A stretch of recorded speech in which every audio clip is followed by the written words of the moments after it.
환절기를 맞아 호흡기 질환이 늘어나고 있는 가운데 다음 주 개학을 앞두고 독감기 새도 꺾이지 않아 비상입니다. 봄꽃인 개나리와 진달래가 예년보다 일찍 필 것이라는 전망이 나왔습니다. 청해진 해운의 면허가 취소된 이후 여수와 거문도로 가는 여객선이 단 한 척으로 운행돼 올 6월쯤에는 거문도 바닷길이 끊길 운명에 처했습니다. 광주 비엔날레 재단 새 대표로 박양우 전 문화부 차관이 선임됐습니다. 오늘 퇴임한 정동채 전 대표는 비엔날레가 지역 속으로 들어가야 혁신할 수 있다고 강조했습니다. 여러분 안녕하십니까?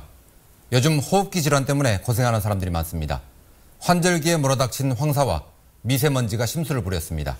다음 주면 개학인데 독감기 새도 꺾이지 않아서 걱정입니다. 보도에 조현성 기자입니다. 겨울의 끝자락. 주위에서 감기나 독감으로 고생하는 이들을 어렵지 않게 찾아볼 수 있습니다. 저도 한 달 동안 감기가 걸려서 고생했습니다. 병원에도 많이 가고요. 또 가족들한테 옮길까 싶어서. 감기가 기간이 오래 가요. 잘 낫지도 않고 기온 변화가 너무 심한 것 같아요. 천식으로 기침이 심해지거나 후두염, 편도선염 등으로 목소리를 못 내고 침을 삼킬 때 고통을 호소하는 환자들도 많아졌습니다. 큰 일교차의 건조한 환경, 예기치 않은 황사와 미세먼지가 겹쳐서 찾아온 때문입니다. 이 같은 호흡기 질환의 예방과 증상 완화에는 따뜻한 물을 자주 마시고 실내 습도를 높여주는 것만으로도 큰 도움이 됩니다. 수분이 계속 이렇게 보충이 되면은 기관지 그 점막 세포들이 점액을 잘 분비를 해가지고 나쁜 균들을 이렇게 포획을 해서 배출시킬 수 있는 거예요. 환절기 질환과 더불어 명절 연휴에 후유증을 호소하는 주부들도 많습니다. 고된 가사노동과 각종 스트레스에 시달렸던 주부들은 각종 질환에 더욱 취약해져 있는 만큼 적당한 운동과 충분한 수면 등 건강 수칙 지키기가 더욱 중요한 때입니다. 10시에서 2시가 성인들한테도 굉장히 좋은 호르몬이 나오는 시간이거든요. 그 시기에 되도록이면 수면을 취할 수 있도록 하는 것들이 굉장히 좋습니다. 또 예년 같으면 한풀 꺾였을 인플루엔자가 다시 기승을 부리고 있어 특히 아동을 둔 가정에서는 보다 각별한 주의가 필요합니다. MBC 뉴스 조현성입니다. 봄이 오기까지는 이렇게 진통이 있나 봅니다. 그래도 올해는 개나리 진달래가 일찍 핀다고 합니다. 다만 주말엔 봄을 시샘하는 눈비가 예보돼 있습니다. 김은수 기상캐스터입니다. 붉은 빛의 작은 꽃이 꽃망울을 터뜨렸습니다. 봄 기운에 가장 먼저 꽃을 피우는 봄의 전령사 홍매화입니다. 옆에 샛노란 영춘화도 아름다운 자태를 뽐냅니다. 봄꽃 개화식에 영향을 미치는 2월 평균 기온이 평년보다 높았고 3월의 기온도 평년과 비슷하거나 높을 것으로 예상됨에 따라 봄꽃 개화 시기가 평년보다 하루 이틀 정도 빨라질 것으로 전망됩니다.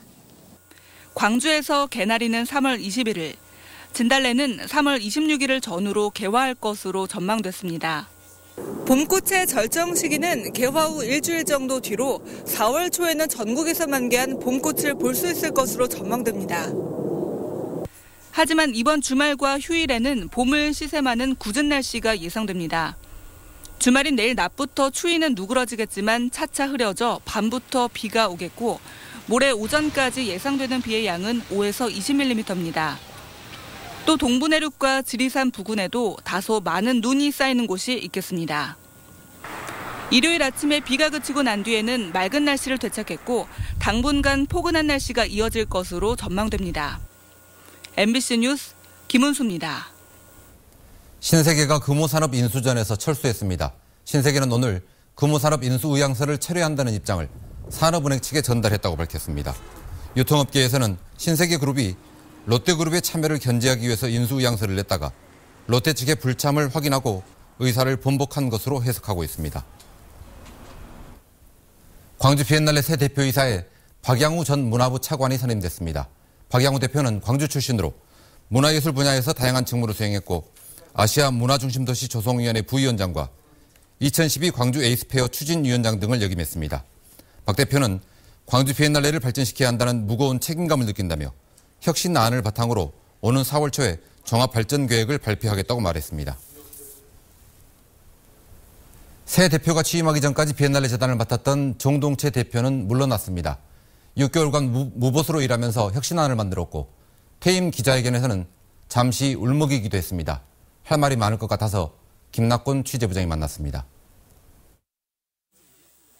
네, 대표님 반갑습니다. 네, 안녕하십니까. 지난해 9월 18일 대표이사로 취임하신 이후에 6개월도 안 돼 지금 마무리를 하게 되셨는데요. 소감 어떻습니까?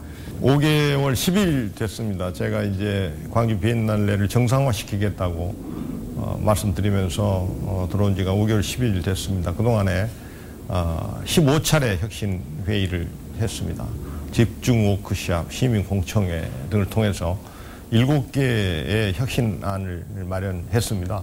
비엔날레 혁신안 어떤 내용을 담고 있습니까? 네, 주로 이제 그동안에 논란이 있었던 그 경영 투명성, 경영의 효율화, 재원을 어디에다 썼는가, 또한 또 정체성 문제, 조직 강화 문제, 무엇보다도 이 지역과의 소통이 좀 소홀했었습니다. 그래서 많은 미술계 인사들의 의견을 저희들이 충분히 듣고 지역과의 소통 문제, 그리고 비엔날레가 재정 확충을 위해서는 뭔가 자체적인 수익 구조를 만들어야 한다, 이런 의견이 많아서 그러한 것에 대해서도 구체적인 안을 만들어 놨습니다.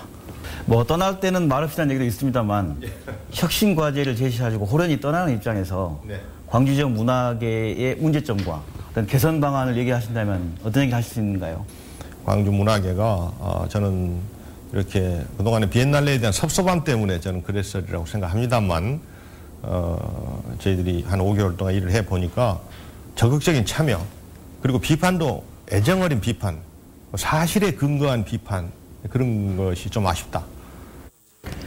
이제 후임 대표가 인선되지 않겠습니까? 후임 대표에게 당부하고 싶은 말이라면 어떤 얘기가 있습니까? 네, 후임 대표는 이제 참 어려울 때도 맞습니다. 이제 물론 제가 혁신안은 마련했지만 그 실천하는 그런 입장을 갖춘 분이어야 됩니다. 그래서 당원적 리더십과 지역과 소통하는 리더십, 또 무엇보다도 국제적 안목과 정부하고도 대화하고 또 재원 확충에 실력을 발휘할 수 있는 그런 분이 저는 오셔야 된다고 보고요.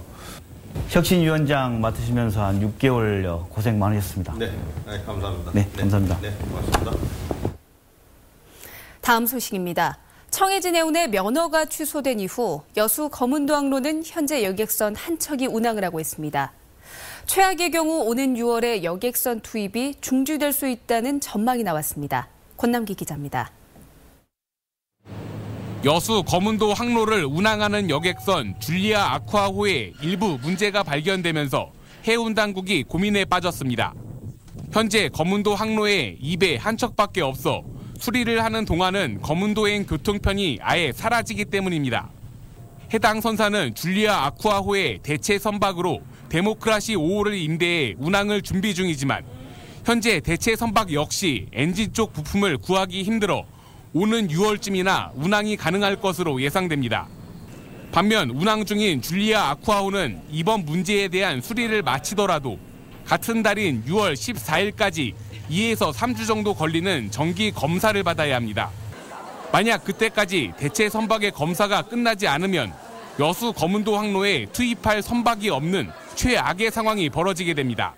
지금 한계선사만 운영하다 보니 이제 이런 우려가 발생해서요. 3월부터는 새로운 사업자를 적극적으로 한번 모집을 해볼 계획입니다. 검은도 주민들은 생활을 위한 교통편이자 관광 수입원인 항로 운영에 민감할 수밖에 없습니다. 오전 때 하나만 다니다 보니까 숙소라도 상당히 지금 지장을 많이 있고 섬 사람들이 지금 불만을 많이 갖고 있습니다. 여수지방해양수산청과 한국성급 등 관계기관은 늦어도 내일까지 해당 선박의 수리 방법과 기간을 결정할 계획입니다. MBC 뉴스 권남기입니다. 새정치민주연합이 광주 서구을 보궐선거 후보를 국민참여경선으로 선출하기로 했습니다.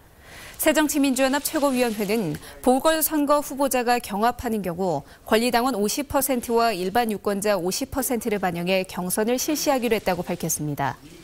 이에 따라 다음 달 4일까지 서류와 면접 심사를 거친 뒤 복수 후보자를 결정해 14일쯤 경선이 실시될 예정입니다.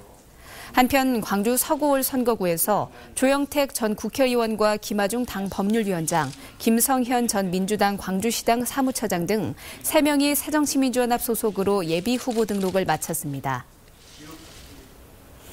광주 인권회의와 교육희망네트워크 등이 광주시 교육청 앞에서 기자회견을 열고 일선 고등학교에서 반강제로 진행되는 방학 중 자율학습을 전면 금지시키라고 교육청에 촉구했습니다. 이들 단체는 실태를 파악한 결과 학생들의 희망과는 무관하게 반강제로 자율학습이 진행되고 있었다며 학생들의 건강권과 행복 추구권 보장을 위해 방학 중 자율학습을 전면 금지시키고 이를 어기면 제재해야 한다고 주장했습니다. 목포 부주산에는 일제강점기 징용됐다 숨진 피해자들의 위령탑이 세워져 있습니다. 한때 흉물스럽다는 이유로 철거 위기를 맞기도 했지만 존치 쪽으로 가닥이 잡혔습니다. 희생의 역사도 보존해야 한다는 의미입니다. 신광하 기자입니다. 아파트 숲이 내려다보이는 목포시 부주산 자락. 만세 부르는 사람을 형상화한 6.5m 높이의 낡은 위령탑이 세워져 있습니다. 지난 1973년 제1교포 2세 고 권수용 씨가 목포시의 도움을 받아 세운 것입니다.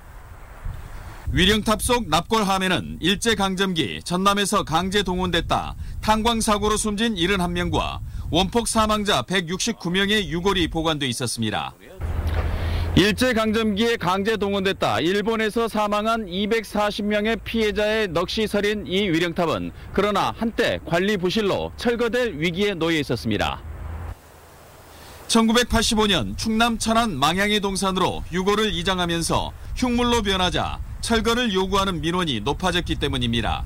시민단체들이 철거 반대 운동을 펼쳤고 다행히 철거 위기는 넘기게 됐습니다. 당시 나라에 있는 민족의 어떤 그 슬픔과 어떤 비참함 이런 것들을 상징하고 있는 그런 소중한 장소이기 때문에 이런 것은 잘 보호해가지고 민원 해소를 위해 목포시도 시설을 보수하는 등 위령탑 주변 환경 정비에 나섰습니다. 그 역사적인 교훈이 되도록 우리 청소년들한테 그런 교육의 장소로 또 활용됐으면 하는 바람입니다. 비문조차 희미해질 정도로 풍상 속에 방치된 일제 강제징용 희생자 위령탑.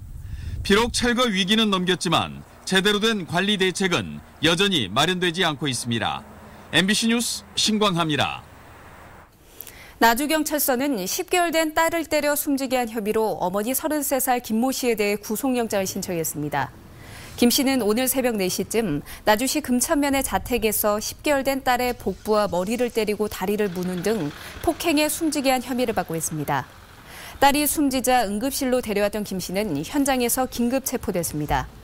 경찰은 남편이 집에 들어오지 않아 화가 난 상태에서 아이가 울자 폭행했다는 김 씨의 진술을 토대로 경위를 조사하고 있습니다. 극단 까치놀이 창단 30주년을 기념해 제작한 불교극 그것은 목탁 구멍 속의 작은 어둠이었습니다가 내일부터 사흘 동안 광주 문화예술회관에서 상영됩니다. 이 연극은 조각가 출신의 승려가 불상을 만들면서 겪는 인간적 고뇌와 성찰을 담은 작품으로 지난 1990년 초연 당시 서울 연극제 작품상과 백상예술대상 등을 휩쓸었습니다. 안순일 전 광주시 교육감이 지병으로 별세했습니다. 안순일 전 교육감은 초등학교 교사 출신으로 지난 2006년 광주시 교육감에 선출돼 4년간 광주교육을 이끌었고 지난 2011년에는 교육부 학교교육지원본부장을 지냈습니다. 빈소는 서울 아산병원 장례식장에 마련됐습니다. 전남대 총동창회 노동일 신임 이사장이 취임했습니다. 노동일 이사장은 전남대 법대 출신으로 곡성에서 30년간 검사와 측정장비 제조회사인 민코코리아를 운영하면서 지역경제 발전에 기여해왔습니다.